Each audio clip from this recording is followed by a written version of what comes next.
irmãos podem se assentar.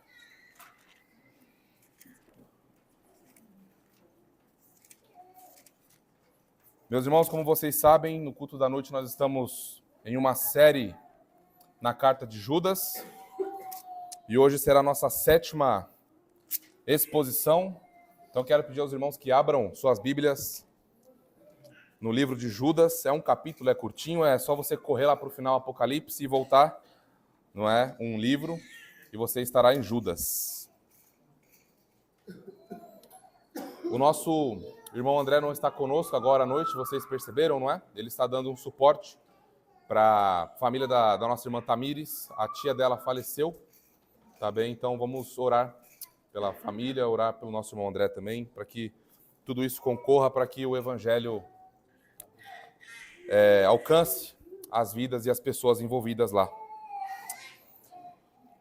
Meus irmãos, então nós estamos expondo, não é, a carta de Judas, e hoje nós ainda permaneceremos naquela grande sessão, não é, que vai dos versos 8 até o versículo 13. Hoje nós vamos finalizar essa sessão, mas ainda não finalizaremos a exposição, não é, da carta de Judas. Nós temos aí mais um tempinho para permanecer aqui. Então, quero convidar os irmãos a irem lá para o versículo 12. Vamos fazer o seguinte, vamos ler a partir do 11. Na semana passada nós tratamos, né, do versículo 11. Vamos ler aqui só para nós lembrarmos um pouquinho e entrarmos nos versículos 12 e 13. Diz assim: Ai deles, porque prosseguiram pelo caminho de Caim e, movidos de ganância, se precipitaram no erro de Balaão e pereceram na revolta de Corá. Estes homens são como rochas submersas em vossas festas de fraternidade, banqueteando-se juntos sem qualquer recato. Pastores que a si mesmos se apacentam, nuvens sem água impelidas pelos ventos, árvores em plena estação dos frutos, destes desprovidas, duplamente mortas, desarraigadas. Ondas bravias do mar, que espumam as suas próprias sujidades. Estrelas errantes, para as quais tem sido guardada a negridão das trevas para sempre. Vamos ao nosso Senhor mais uma vez, em oração. Ó Pai, nessa hora rogamos a Ti, pela bênção iluminadora do Teu Espírito, para que a Tua palavra seja clara aos nossos ouvidos e a recebamos com alegria. Dá, Senhor, ao Teu povo uma santa disposição de alma para ser zeloso, disciplinado, rigoroso em receber a Tua palavra. Ajuda-me, Senhor, a ser claro na exposição. Ajuda-me, Senhor, a trazer aqui essa porção da Tua palavra com poder e graça celestiais do Teu Espírito. Que a Tua palavra incendeie o coração da Tua igreja e, ao mesmo tempo, amoleça o coração duro de pecadores obstinados nessa noite. Senhor, faça isso, pois sabemos que, se isso acontecer, o Teu Filho será mais honrado, o Seu Filho será mais glorificado e o Teu reino avançará nessa noite. Cônscios de que o Senhor tem poder para fazer essas coisas, nós oramos no Teu Filho Jesus. Amém e amém. Meus irmãos, em 2008 foi descoberto o maior escândalo de pirâmide financeira.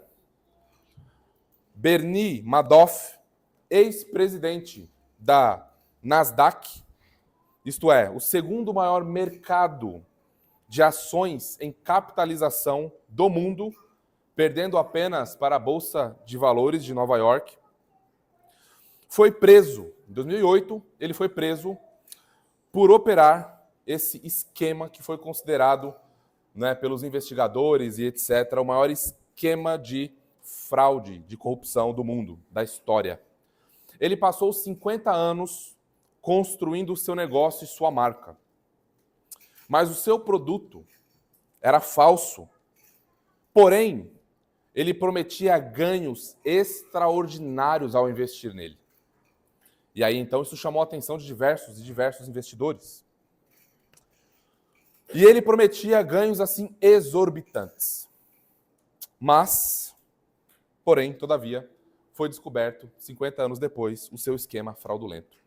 Isso ficou tão famoso que a Netflix lançou uma série baseada nessa história. Depois, se você quiser lá, eu sei que tem Netflix, pesquisa lá para você assistir e se informar um pouquinho mais sobre isso. Ele, como mencionei, prometia retornos financeiros enormes para os seus investidores.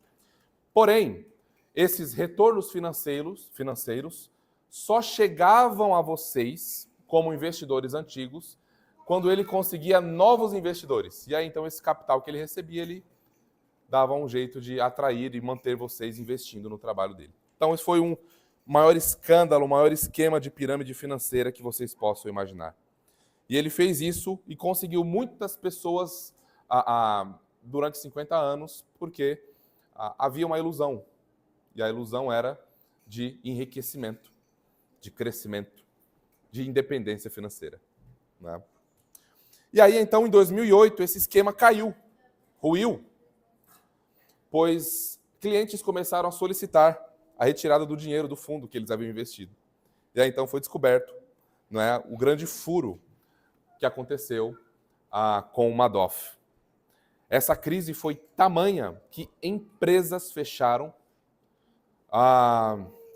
instituições filantrópicas fecharam, porque dependiam de empresas que alimentassem o seu trabalho financeiramente falando. Para vocês terem uma ideia, ele defraudou mais de 4.800 clientes. Resumindo, o valor total de 64,8 bilhões de dólares. Então, vocês podem imaginar que quando isso foi descoberto, o mundo financeiro, né, Matheus? Foi abalado. E muitos tiveram que fechar as suas portas. Bom, vamos colocar 3 pontinhos aqui e nós voltaremos a essa ilustração em algum determinado momento ao longo do sermão. Tá bem? Vamos só lembrar o que a gente viu na semana passada na exposição do versículo 11. Nós ainda estamos tratando sobre a natureza dos falsos mestres. Não é? E hoje nós vamos lidar com os versículos 12 a 13.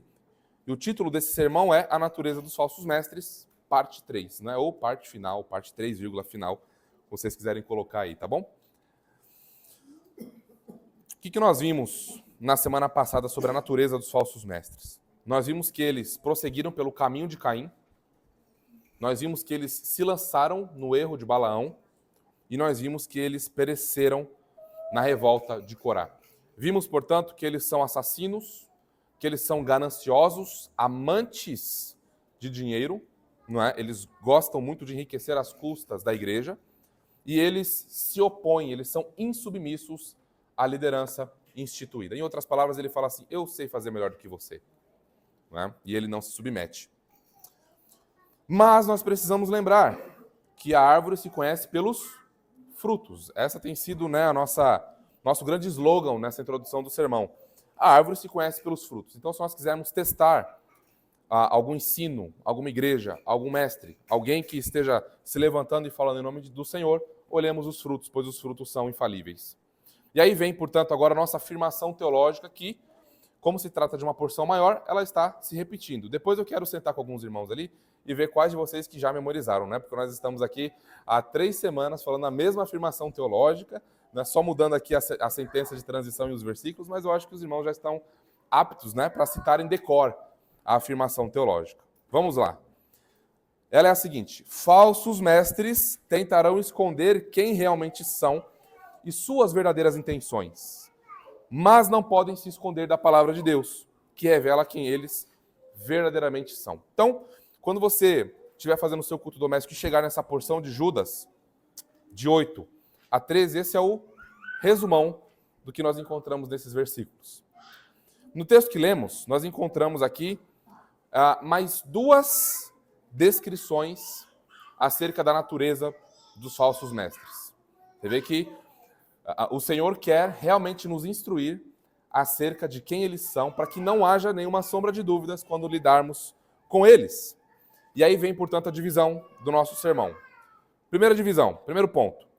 Eles são exemplos de impiedade com impunidade.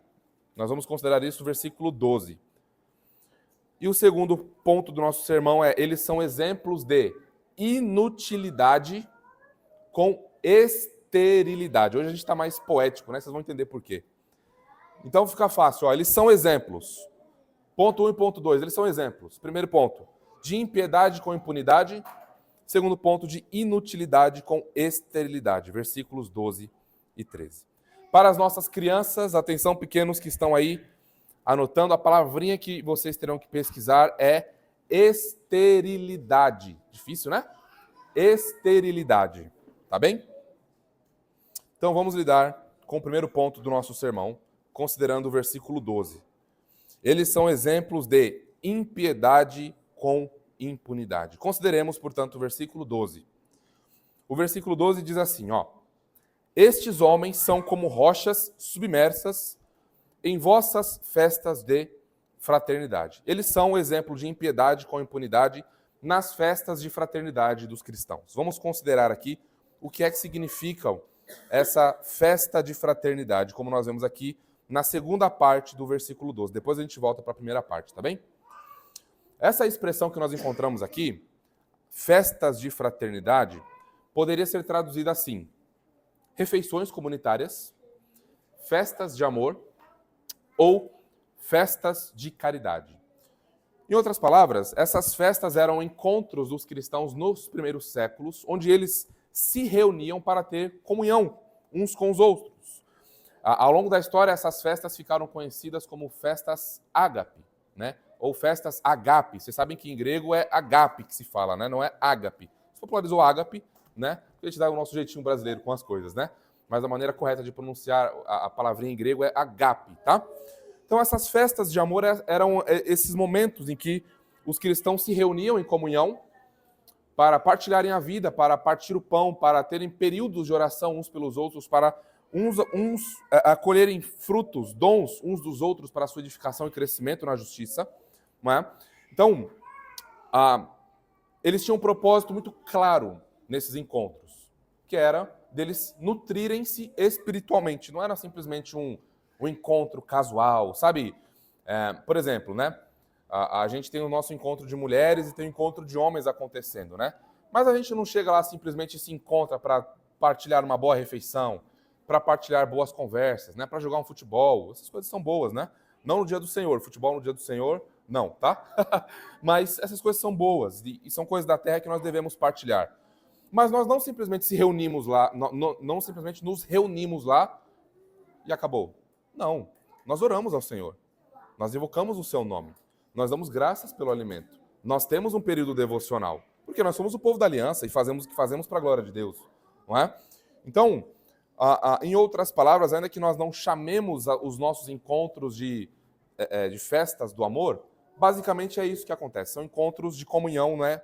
Que o propósito era o crescimento dos irmãos. E nesses encontros, muito certamente, pois esses encontros, até onde nós temos registros, eles aconteciam no domingo, no dia do Senhor.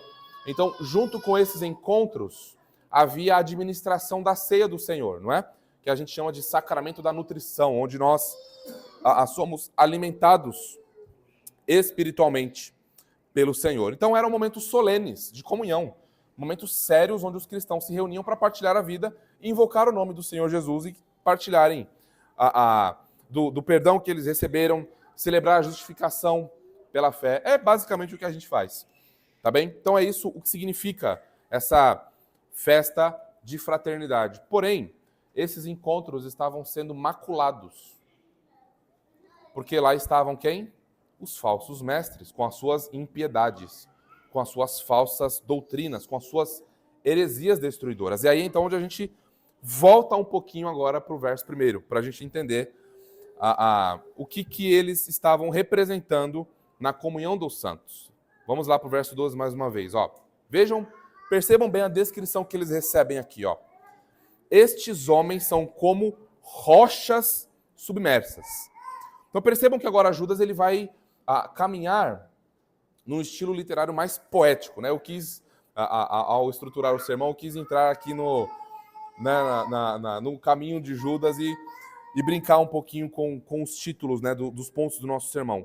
Mas vejam que Judas agora os descreve de uma maneira um tanto quanto diferente da maneira como ele estava falando.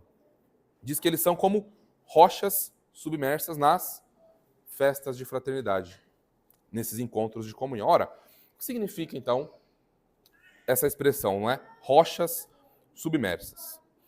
Uma vez que esses falsos mestres estavam maculando, sujando, corrompendo, profanando o encontro dos crentes, Judas usa aqui uma metáfora, né, que era comum do seu tempo, para dizer como que eles estavam agindo em certo sentido agora, não é?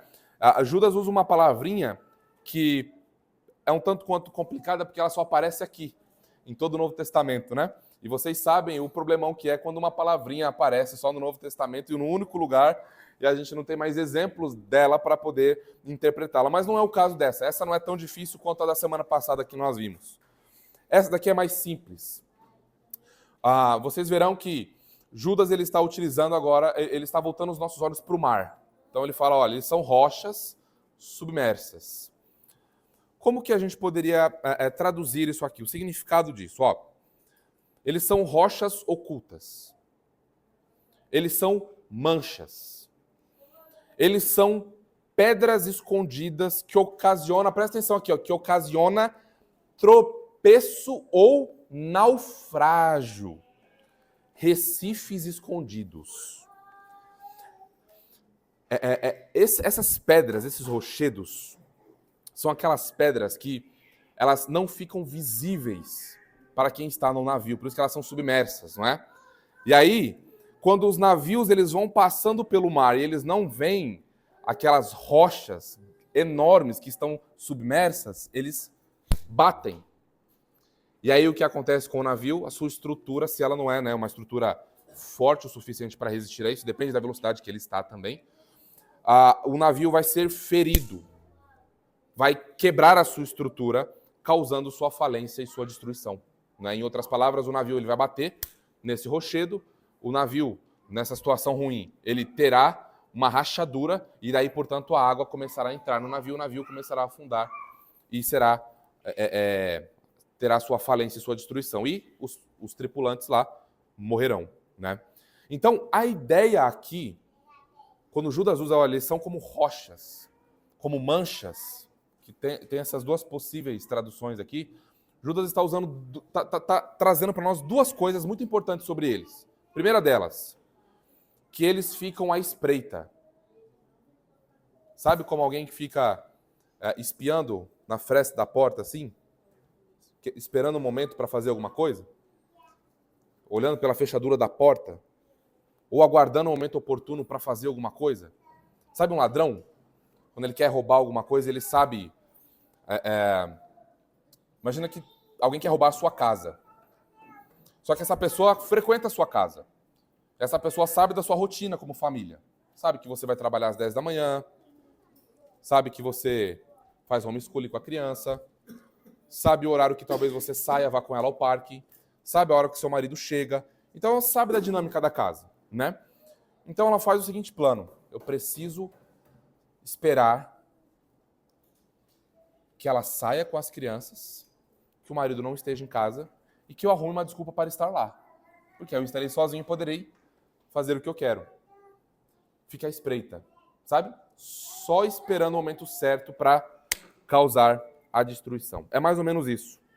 Eles, como rochas submersas, são isso.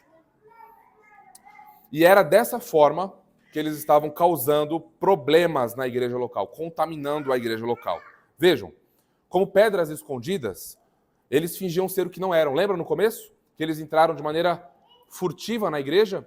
Eles fingiram ser ortodoxos, fingiam ser santos, fingiam ser pastores e teólogos confiáveis, mas de repente, quando eles tiveram a oportunidade, eles mostraram que eles realmente são.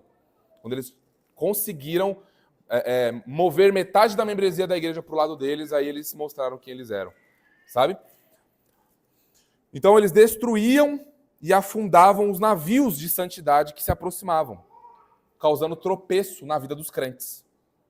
Como que eles estavam fazendo isso? Lembram de Judas 4 e 8?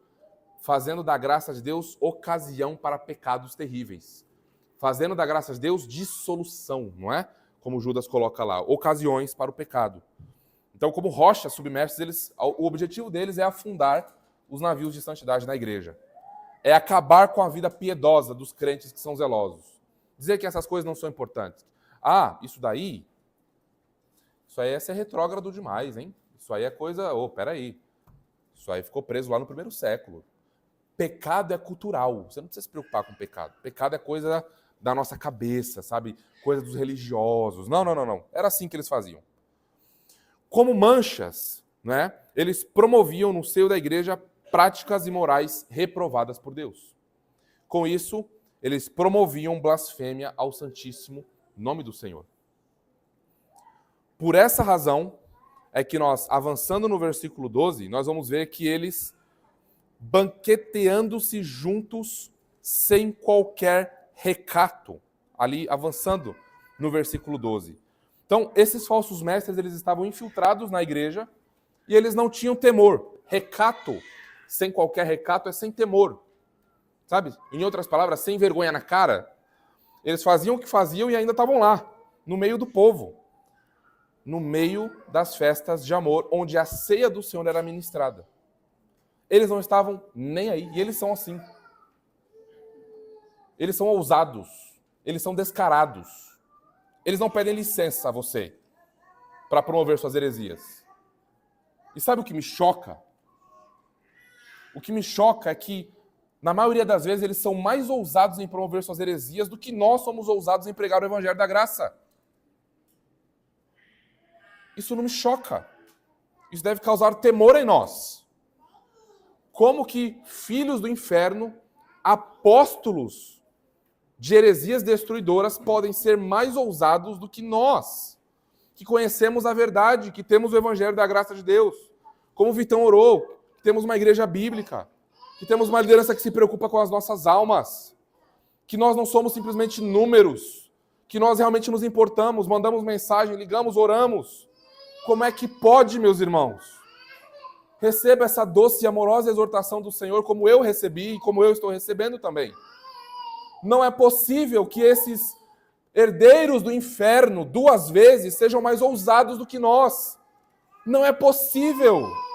Não podemos aceitar que filhos das trevas, que corrompem o Evangelho da graça de Deus, demonstrem mais vigor e mais resolução, e mais disciplina, e mais zelo do que nós. Nós não podemos admitir isso. Precisamos nos arrepender. Precisamos dobrar os nossos joelhos diante do Senhor e confessar o nosso pecado. E dizer da nossa frieza e da nossa apatia e do nosso desgosto com a vida cristã. Porque é isso que acontece na prática. Nós acabamos por ser ateus praticantes quando isso acontece. E nós estamos aqui, tão empolgados, falsos mestres, eu vou mandar esse vídeo pro meu vizinho, pro meu não sei quem, meu amigo da outra igreja que está sobre falsos mestres. Mas e você? Não é sobre o seu amigo, não é sobre a sua família, sobre aquele irmão que não está aqui, que deveria estar ouvindo isso, que vai ver o vídeo depois.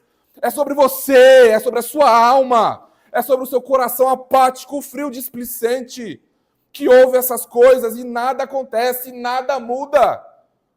E nada, absolutamente nada, mexe com você, mexe com a sua alma. Nada, absolutamente nada. Então notem como nós não estamos fazendo essa série simplesmente para irmos lá na internet e debater e acabar com eles e expor os pecados deles. Nós temos visto que nós precisamos fazer isso de um modo, nós já passamos por isso, né? Mas só para lembrar, nós precisamos ser piedosos, precisamos ser amorosos com o Senhor, porque amando o Senhor sobre todas as coisas, então nós não negligenciaremos diante dos homens. Lembram o que o Senhor falou? Aquele que me negar diante dos homens, eu o negarei diante do meu Pai que está no céu. Se nós olharmos para essa semana, vamos trabalhar com uma situação hipotética, tá? Se o Senhor voltasse nessa semana e usasse isso como regra, de qual lado você estaria? Daqueles que têm negado o Senhor ou daqueles que, por amor ao Senhor, por amor ao Evangelho, têm escolhido sofrer as perseguições e as retaliações necessárias?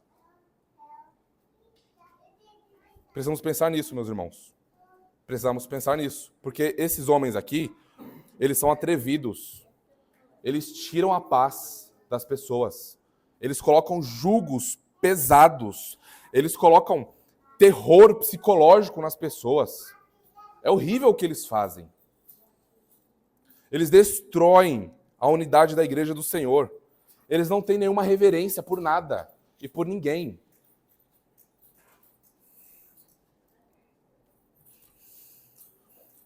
Quando olhamos para a carta de Judas, parece que esses homens estavam tendo algum tipo de sucesso. Parece. Até que Judas, portanto, escreve sua carta e direciona o povo no que fazer contra eles.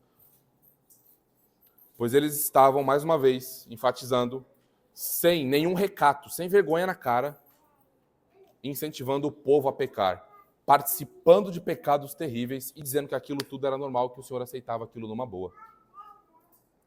Porém, agora, eles não podem mais se esconder. Se havia algum irmão em dúvida na igreja local, algum irmão, poxa, mas espera aí, eu conheço ele, né? Ele é tão legal, ele é tão gente boa, não pode ser tão ruim assim. Né? Na dúvida, assim, titubeando, cocheando entre dois pensamentos, agora não haveria mais dúvida. Eles estão sendo revelados. A natureza deles está sendo escancarada para o mundo. Eles são assim. Eles são assim. As rochas que estavam à espreita, esses homens que estavam esperando o momento de assaltar a sua casa, foi revelado. A intenção dele foi escancarada.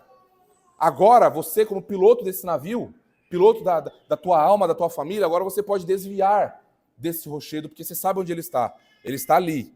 Parece que ele não está, mas ele está ali escondido, pronto para destruir o navio da fé dos santos. Mas notem, meus irmãos, isso não vai acontecer se nós não nos dedicarmos às Escrituras.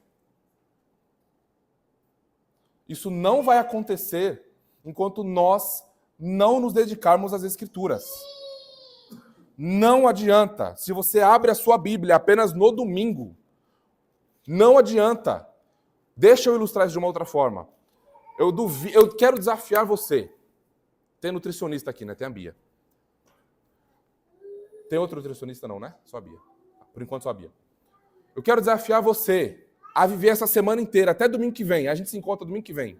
Ou talvez eu vá visitar você no hospital. Eu quero ver você se manter com o que você comeu antes de vir para cá. Eu quero desafiar você a fazer isso. Você não vai beber água, você não vai comer mais nada, só vai engolir a sua saliva, né? E domingo que vem a gente conversa. Aí eu vou desejar saber como que estará o teu estado físico. Tá bom? Meus irmãos, na vida espiritual é a mesma dinâmica.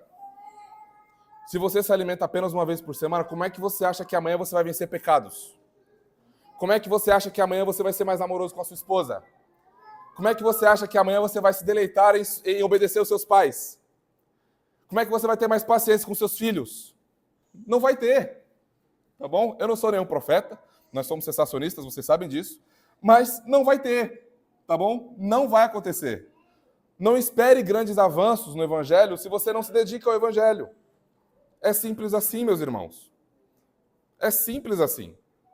Agora, nós estamos vendo como esses homens são ousados, como eles são mentirosos, como eles nos rodeiam, como eles estão ali esperando uma oportunidade para entrar no teu coração, para gerar dúvida, para semear dúvida em você, e nós estamos ali, a falsos mestres, eu estou numa igreja bíblica, e nós não estamos prontos para batalhar contra eles. A começar pela nossa própria casa. O Salmo 119, 105 diz assim, ó, lâmpada para os meus pés é a tua palavra e luz para os meus caminhos. Veja como as Escrituras estão trazendo a nós a natureza desses homens. Então ela tem muito mais a trazer a nós sobre as nossas vidas, sobre a maneira como estamos vivendo, sobre como vamos tomar decisões. Percebem? Aqui é um exemplo claro. Irmãos falando, olha, eu conheci você faz pouco tempo, mas você aí falando e pregando e expondo as Escrituras parecia que estava descrevendo a minha família, a minha vida desses 30 anos que eu passei numa seita. Quem que faz isso? É o Senhor, por meio da sua palavra, iluminando e trazendo essas coisas. as nossas almas. Então, meus irmãos, nós não cresceremos espiritualmente sem a palavra. Nós precisamos das Escrituras. Sabe por que nós precisamos das Escrituras? Porque os falsos mestres, eles não necessariamente odeiam na prática as Escrituras. Eles citam textos bíblicos. Vai conversar com o testemunho de Jeová que mora do lado da sua casa. Você vai ver a quantidade de textos bíblicos que ele vai citar para você. Procura um liberal, um teólogo liberal, que vai negar um monte de coisa, mas vai ver a quantidade de textos bíblicos que ele vai citar para você para tentar reinterpretar aquilo que é verdade nas Escrituras. Ele vai negar, mas ele vai precisar citar. Porque nós não precisamos só da Escritura. Nós precisamos de toda a Escritura. E nós precisamos de ferramentas para ler corretamente a Escritura. Porque os falsos mestres estavam citando a Escritura. Lembra de Satanás em Mateus capítulo 4, na tentação do Senhor? Como que Satanás chega lá? Ah, eu sou o diabo, e eu quero que você falhe nessa missão, eu quero que você peque, falando para o Senhor, porque vai tudo por água abaixo, e eu sou o diabo, e você que não sei... Não, o que ele faz? Ó, está escrito, não é? Ó, está escrito. Citando a Escritura. Tirando os textos do contexto. Notem como os falsos mestres têm um pai habilidoso.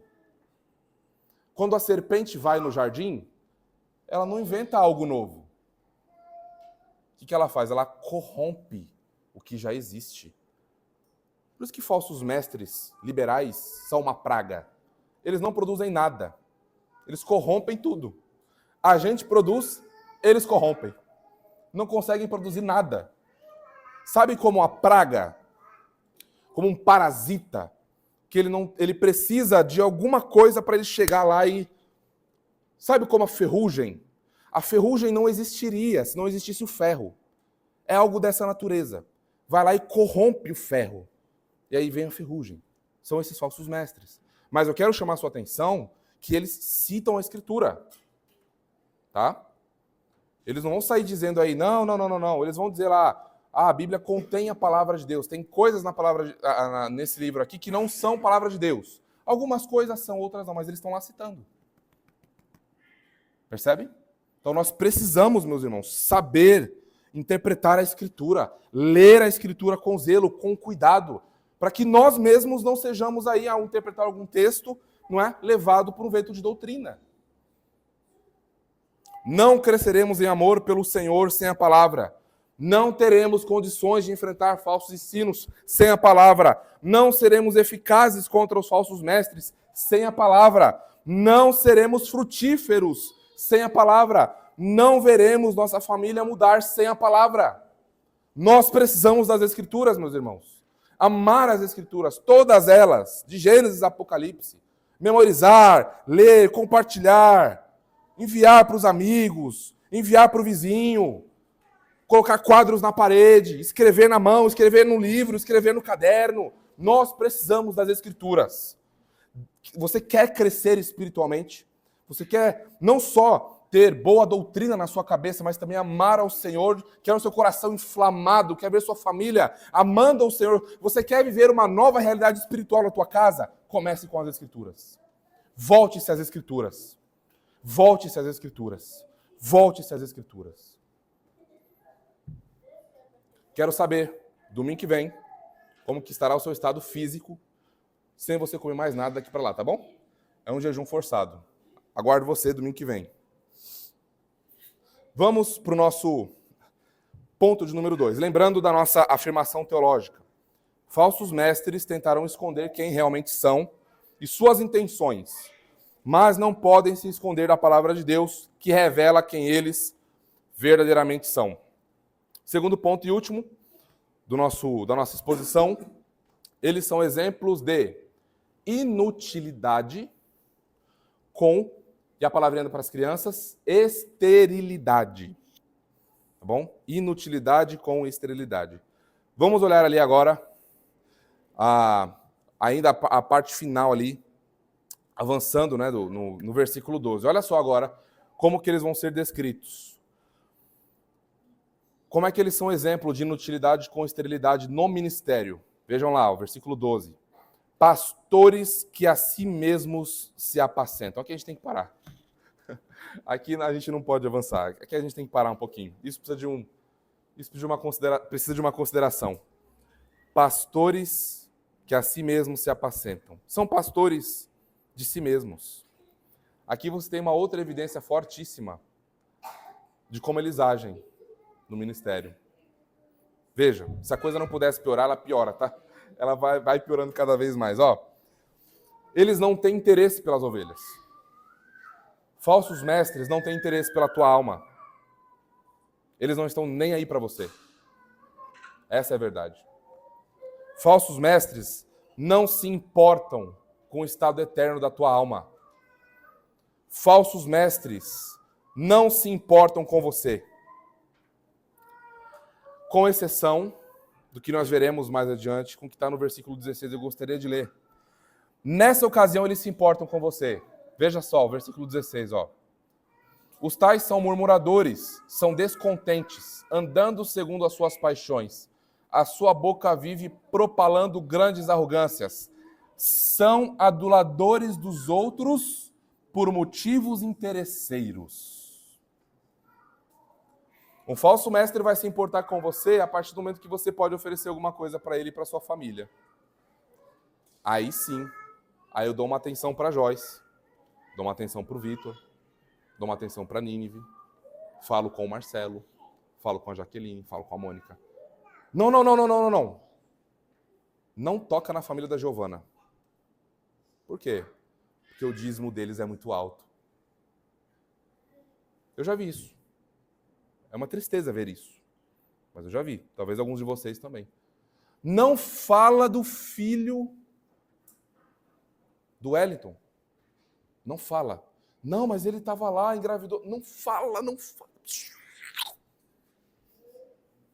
Você quer que eu te jogue pela janela? Silêncio. Senão eu te tiro da equipe ministerial. Quem manda aqui sou eu. Calado. Mas por quê? O que está acontecendo? Não. É que o filho dele me deu um carro novo.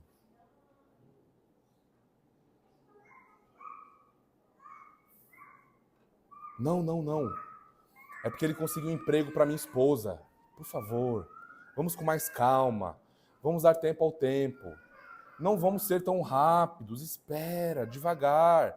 Calma, será que esse texto realmente é assim? Não, mas pastor, o senhor pregou no mês passado, tá aqui o vídeo. Não, peraí.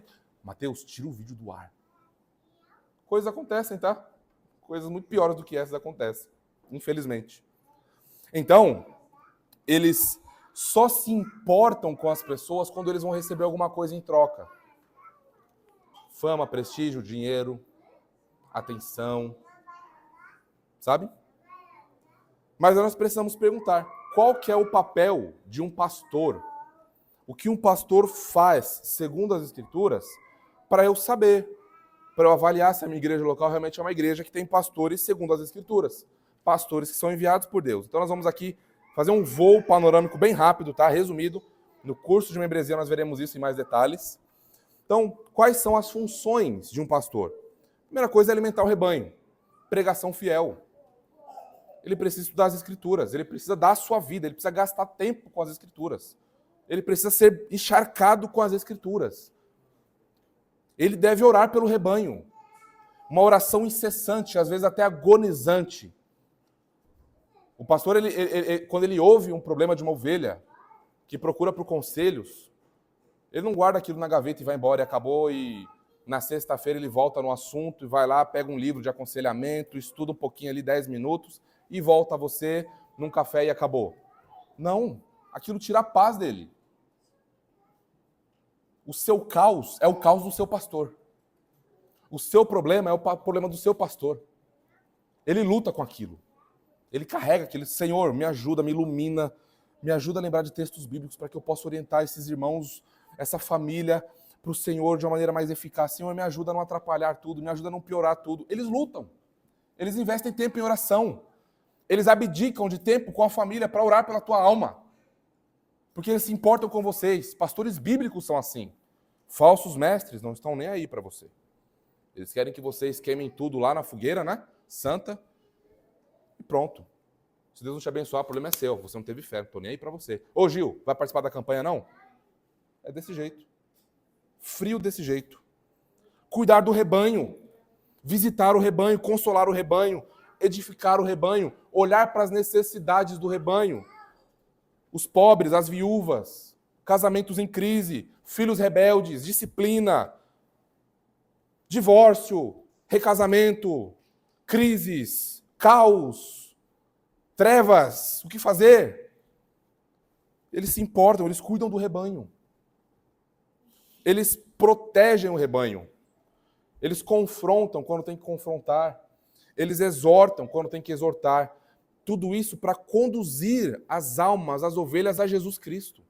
Eles não são como os falsos mestres que são dominadores, né? Querem que as pessoas vivam ali dando homenagem a Ele, temendo a Ele, amando a Ele, mostrando como Ele é maravilhoso, como Ele é precioso, como Ele é maravilhoso, exaltado. Não! Ele quer que as pessoas olhem para Jesus Cristo, vejam nele um exemplo piedoso da fé, seja um exemplo para o rebanho, 1 Timóteo capítulo 4, versículo 12, mas a sua missão principal é conduzir essas ovelhas a Jesus Cristo. Ele é o supremo pastor, dos quais os pastores que são convocados ao ministério por ele, que receberam dele essa maravilhosa chamada, devem imitá-lo. Os pastores são um tipo falho, um tipo muito limitado de quem Jesus Cristo é. Os pastores, quando mostram esse cuidado, mostram o cuidado de Jesus Cristo pelo rebanho. Eles lideram o rebanho com humildade e amor, exemplo de fidelidade. Eles dão sua vida pela igreja, pelo rebanho. É uma vida abnegada de serviço ao Senhor. É isso que os pastores fazem. E eles convocam pecadores ao arrependimento. Cada um desses pontos aqui daria uma série, tá? A gente está só resumindo bem aqui, mas depois a gente vai se aprofundar nessas coisas. Falsos mestres, portanto, meus irmãos, não têm qualquer interesse em nada dessas coisas. Em nada dessas coisas. Você quer saber se uma igreja é saudável de verdade? Procure o líder do pastor e fala assim, quando é que é a reunião de equipe ministerial onde vocês oram pela membresia da igreja? Uma boa maneira de você testar. Quando que os presbíteros dessa igreja se reúnem para orar pela igreja? Como que é a vida de oração desses presbíteros? Qual é o relacionamento deles com as escrituras? Porque falsos mestres não têm piedade. Eles têm uma piedade aparente. Mas não tem poder, não tem graça neles, não tem santificação, não tem crescimento. Eles não têm testemunho de transformação pessoal em suas vidas. Então o que eles gostam? Eles gostam de ir para os melhores restaurantes, usarem as melhores roupas. Por isso eles pastoreiam só a si mesmos. O que eles puderem ter de benefício, para eles próprios, eles demonstram algum interesse por você. Geralmente são pessoas que não estão nem aí, que não fazem visita de cortesia. Você já ouviu isso por aí? Não fazemos visita de cortesia a ninguém. Em outras palavras, eu não estou preocupado com a tua vida. Se você quiser, você que vem até mim. Isso não é um pastor bíblico. Isso é alguém usurpando o ofício pastoral. Não é um pastor bíblico.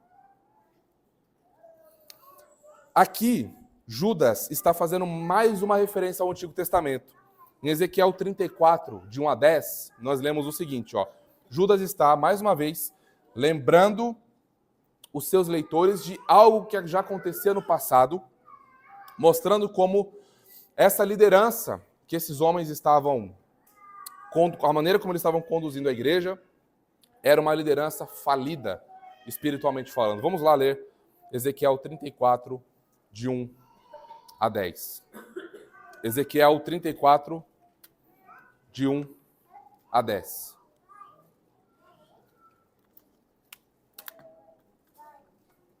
Diz assim a Escritura, ó. Veio a mim a palavra do Senhor dizendo, filho do homem, profetiza contra os pastores de Israel. Profetiza e diz-lhes, assim diz o Senhor. Olha aquela expressãozinha que vai aparecer aqui, que a gente já estudou. Ai dos pastores de Israel que apacentam a si mesmos. Não apacentarão os pastores as ovelhas? Comeis a gordura. Vestivos de lã e degolais o cevado, mas não apacentais as ovelhas. A fraca não fortalecestes, a doente não curastes, a quebrada não ligastes, a desgarrada não tornastes a trazer, e a perdida não buscastes, mas dominais sobre elas com rigor e dureza. Assim se espalharam por não haver pastor, e se tornaram pasto para todas as feras do campo. As minhas ovelhas andam desgarradas por todos os montes, e por todo o elevado outeiro. As minhas ovelhas andam espalhadas por toda a terra, sem haver quem as procure ou quem as busque. Portanto, ó pastores, ouve a palavra do Senhor. Tão certo como eu vivo, diz o Senhor Deus, visto que as minhas ovelhas foram entregues à rapina e se tornaram pasto para todas as feras do campo, por não haver pastor, e que os meus pastores não procuraram as minhas ovelhas, pois apacentam a si mesmos e não apacentam as minhas ovelhas. Portanto, ó pastores, ouvi a palavra do Senhor. Assim diz o Senhor Deus: eis que estou contra os pastores, e deles demandarei as minhas ovelhas. Porei termo no seu pastoreio, e não se apacentarão mais a si mesmos. Livrarei as minhas ovelhas da sua boca, para que já não lhes sirvam de pasto. Vem como é? Eles arrancam a lã das ovelhas, comem a gordura das ovelhas, mas não cuidam das ovelhas. Por isso que nós oramos: Senhor, tira do ministério. Senhor, abate esse falso mestre. Derrube esse falso pastor. Senhor, veja como o teu rebanho está sendo cuidado. Não há cuidado nenhum para com o teu rebanho, Senhor. Não há pastor verdadeiro ali. Senhor, ele é teu inimigo. Senhor, as tuas ovelhas estão fracas. As tuas ovelhas estão padecendo. Senhor, as tuas ovelhas estão batendo cabeça. As tuas ovelhas estão sendo devoradas pelos lobos, Senhor. Estão lutando por elas mesmas, elas estão padecendo, porque não há pastor que cuide delas. Senhor, derrube esses homens. Afasta esses homens do ministério.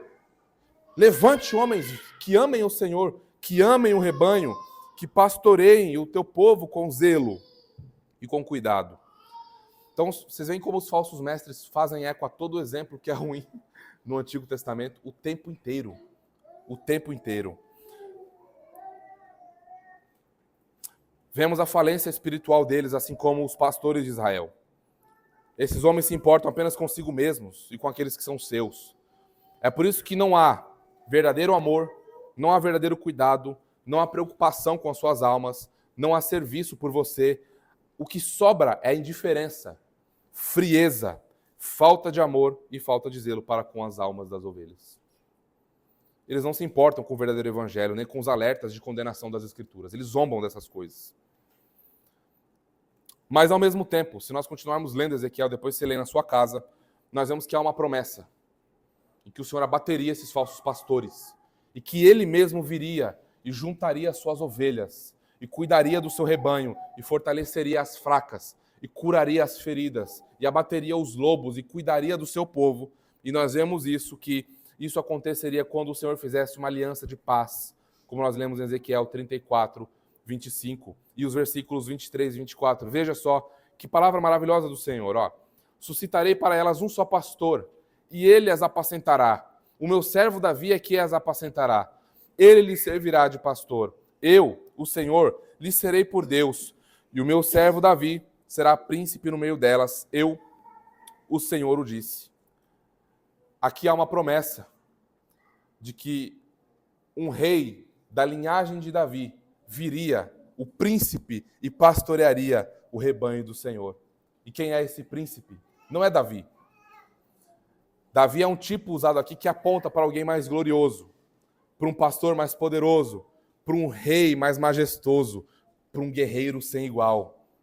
Quem é esse, meus irmãos? É o príncipe pastor das nossas almas, é o rei das nossas vidas, é o prometido, o Messias, o filho de Davi, o bendito Senhor Jesus Cristo. E ele veio, e ele encarnou, e ele veio para as ovelhas desgarradas que estavam em trevas. É por isso que raiou uma grande luz, a luz da graça raiou, o supremo pastor chegou, o Senhor Jesus veio em resgate do seu povo. E não só isso, hoje ele levanta pastores fiéis e verdadeiros, dando o seu espírito, dando dons, para que, olhando para o Supremo Pastor, esses pastores fracos e débeis, mas que confiam nele, no poder da sua graça, no poder do seu espírito, possam, portanto, amar o rebanho, amar as ovelhas e cuidar delas com zelo e com cuidado. Assim como o Senhor Jesus amou e se entregou pelo seu povo, os pastores olham para o exemplo máximo do Senhor Jesus e se entregam também em amor e graça. E gastam as suas vidas, pois essas almas, as almas de vocês, as almas do povo do Senhor, Ele comprou com seu sangue precioso. Ai daqueles que ousarem tocar nas ovelhas do Senhor de maneira impiedosa. Ai deles, ai deles.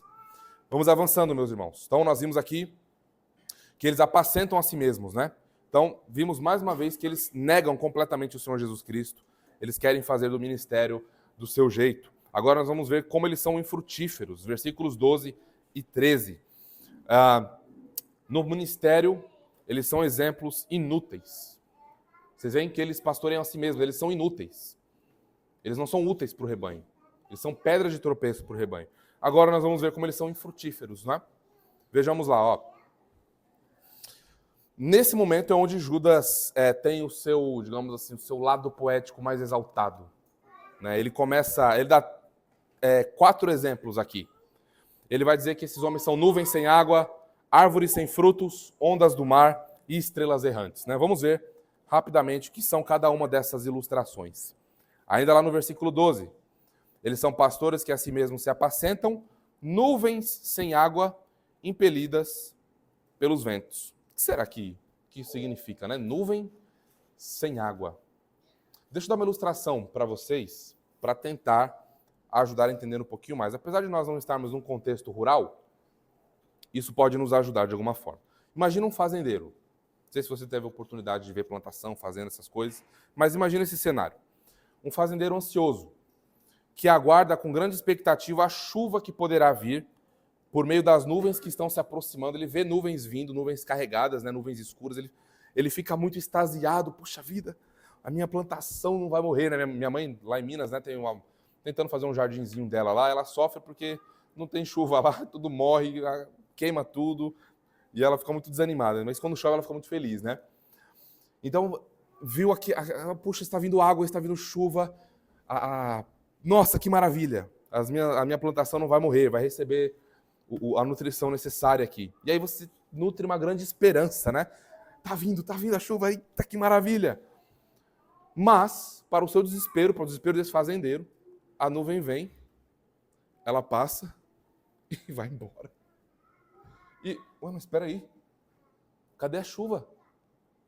Mas é isso. Eles são nuvens sem água. Eles são eloquentes. Eles fazem muitas promessas. A chuva está vindo. Né? Fazem muitas campanhas, fazem seus shows. Eles dão expectativas às pessoas. Parecem ter uma palavra de consolo do Senhor. Parece, mas não tem. Parece que tem uma palavra de exortação, de arrependimento, mas não tem. Parece que eles desejam o avanço do reino, mas eles não querem. Não há sinal da tão aguardada chuva. Eles parecem ser o que não são. Não há vida neles. São leves, são vazios. São como a nuvem levada pelo vento. Não há conteúdo de piedade neles. Apenas o verdadeiro evangelho da graça de Deus é suficiente para mostrar a pecadores miseráveis que eles dependem da graça de Deus. Que Jesus Cristo é a propiciação pelos nossos pecados. Que o verdadeiro evangelho nos fere com a lei, mostra quem nós somos, mas ele nos cura, ele nos sara, ele nos levanta, ele nos consola. Tudo o que esses falsos mestres não têm a oferecer. São nuvens sem água. Vamos piorar a situação? Vamos. São árvores sem fruto. Vejam ali, o finalzinho do versículo 12. Árvores em plena estação dos frutos, destes desprovidas, duplamente mortas, desarraigadas. Em outras palavras, sem raiz. A raiz foi arrancada, não tem raiz. Essa metáfora agora das árvores sem o fruto, essa metáfora enfatiza que os falsos mestres estão mortos espiritualmente. E por isso, não podem dar frutos. Alguém não pode dar o que não tem. Só pode dar vida e compartilhar vida quem tem vida. Falsos mestres não têm fruto. São 2 vezes mortos, sem raízes. Em resumo, eles só podem produzir morte por onde passam. destroem famílias, matam casamentos, matam a vida espiritual das pessoas. É isso que eles fazem. Eles só podem produzir morte. É por isso que lá em Mateus 7, do 15 a 20, o Senhor Jesus falou no versículo 20 o seguinte, sobre os falsos mestres. Assim, pois, pelos seus frutos os conhecereis. Não há para onde correr. Olhemos os frutos. Há fruto de podridão, de impiedade, de imoralidade. Ainda que lá tenha boa teologia reformada, se os frutos são esses aqui, podres, não há dom a compartilhar para que a sua família cresça em piedade, não há dom que você possa compartilhar, que você possa ir até as árvores, que são os pastores, e colher esses frutos para o seu crescimento, a árvore é podre. Não há vida. Só há destruição.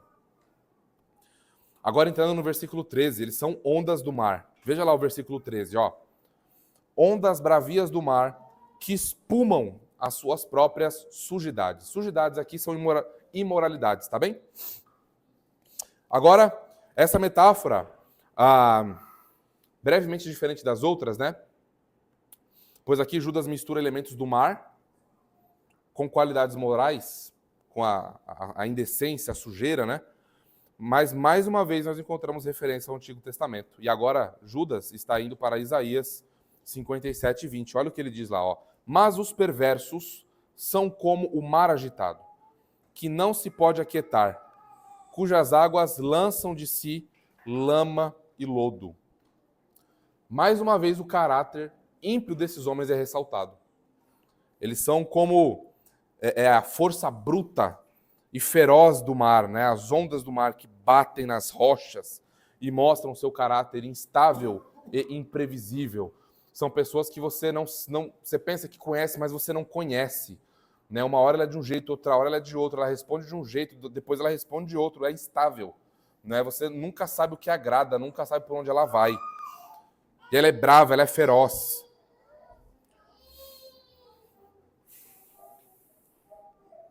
E são ferozes em cometer as suas imoralidades. Indo agora para o último exemplo.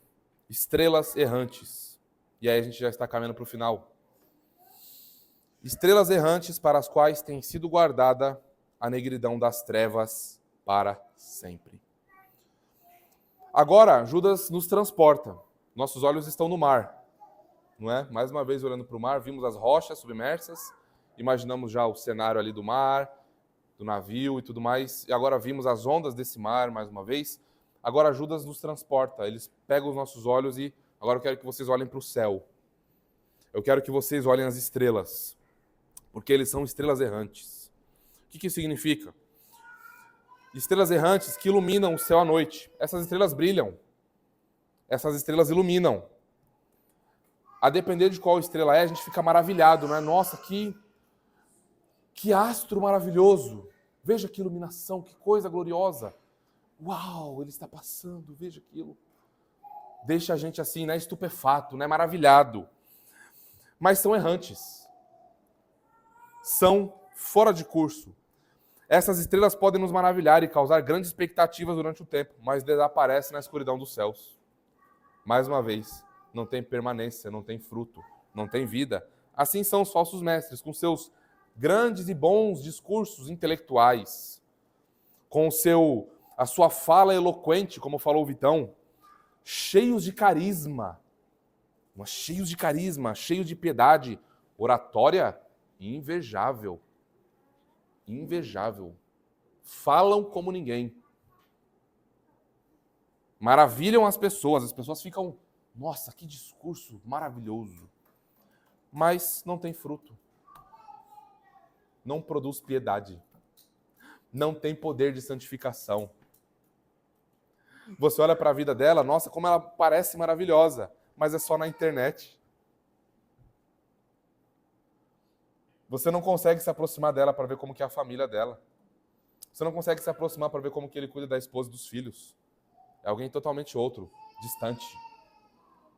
Porque se você se aproximar, você verá a destruição que é, a falência espiritual que é. Então é isso, são errantes. E é importante que você já tenha percebido até aqui, por conta das repetições, apesar das ilustrações diferentes que Judas usa aqui, o quão horríveis são essas pessoas. A desgraça que elas causam. Quão abomináveis a Deus elas são. Para que você não tenha dúvidas. Não tenha dúvidas. Ao perceber a sombra, você reconheça. E aí o que nós vemos aqui? Que para estes está reservada a escuridão das trevas. Essa é uma expressão de julgamento severo. É uma expressão de julgamento severo. Que os falsos mestres não temem. Eles não têm medo de nada. Eles são ateus, como nós falamos. Mas, mais uma vez, nós veremos na semana que vem, que o juízo deles vai ser novamente exposto, para que a gente não esqueça. Eles serão condenados. A escuridão das trevas, o horror do inferno os aguarda. Matthew Henry comentou o seguinte sobre essa porção da Escritura. Em relação à negrura das trevas para sempre, apenas posso dizer que essa expressão terrível, que envolve o pior tipo de horror, pertence aos que de fato são falsos mestres, que são falsificadores da palavra de Deus e traem a alma das pessoas. Se isso não tornar cautelosos ministros e pessoas, não sei mais o que pode. Vejam como nós precisamos estar atentos com isso. Ao mesmo tempo que somos lembrados da condenação eterna que os aguarda, lembrem, é para sempre. Não é por um tempo e a alma deles é aniquilada e eles somem e eles desaparecem. Não, é para sempre. É uma condenação eterna. Isso também nos lembra e nos traz esperança de que esses farsantes cairão, de que esses homens não passarão impunes, pois o nosso Senhor é fiel para cumprir a sua palavra. Vamos para nossas considerações finais. Então, o que nós vimos até aqui? Falsos mestres mancham o povo de Deus e visam sua destruição. Em contraponto, nós vemos que o Senhor Jesus Cristo santifica e guarda o seu povo. Falsos mestres se importam apenas com eles mesmos. Jesus Cristo dá a sua vida em resgate do seu povo. Falsos mestres estão mortos e causam morte por onde passam. Jesus Cristo dá vida e vida eterna. Falsos mestres prometem paz, refrigério para a alma, milagres, curas, casamentos, mas trazem o caos. Lembram da ilustração no começo do sermão? Lá daquele grande escândalo que prometia a você uma vida milionária, um rendimento fora do comum. É o que os falsos mestres fazem. Eles prometem coisas, eles prometem o céu na terra, mas eles são mentirosos, eles só geram expectativa. Eles não podem cumprir. O Deus deles é Mamon. Eles servem a Satanás, não o Deus verdadeiro. Jesus, por outro lado, nos dá paz com Deus Pai e traz refrigério verdadeiro para as nossas almas. Não há nada além do Evangelho que possa trazer refrigério verdadeiro às nossas almas. Você pode ter a conta bancária mais elevada, o melhor casamento, a melhor situação socialmente falando, e a tua alma será um caos. Você não estará satisfeito com absolutamente nada, porque há um vazio, há um buraco na tua alma. E só a graça do Evangelho pode satisfazer alguém que foi criado em imagem e semelhança de Deus para viver para a sua glória. Falsos mestres serão condenados para sempre no inferno eterno, um lago de fogo e enxofre. Trevas cobrem esse lugar. A santa justiça de Deus será aplicada sobre a cabeça dessas pessoas. A santa e justa e amorosa e santa e paciente ira de Deus será aplicada sobre a cabeça desses falsos mestres. Mas não só sobre eles. Sobre todo falso crente.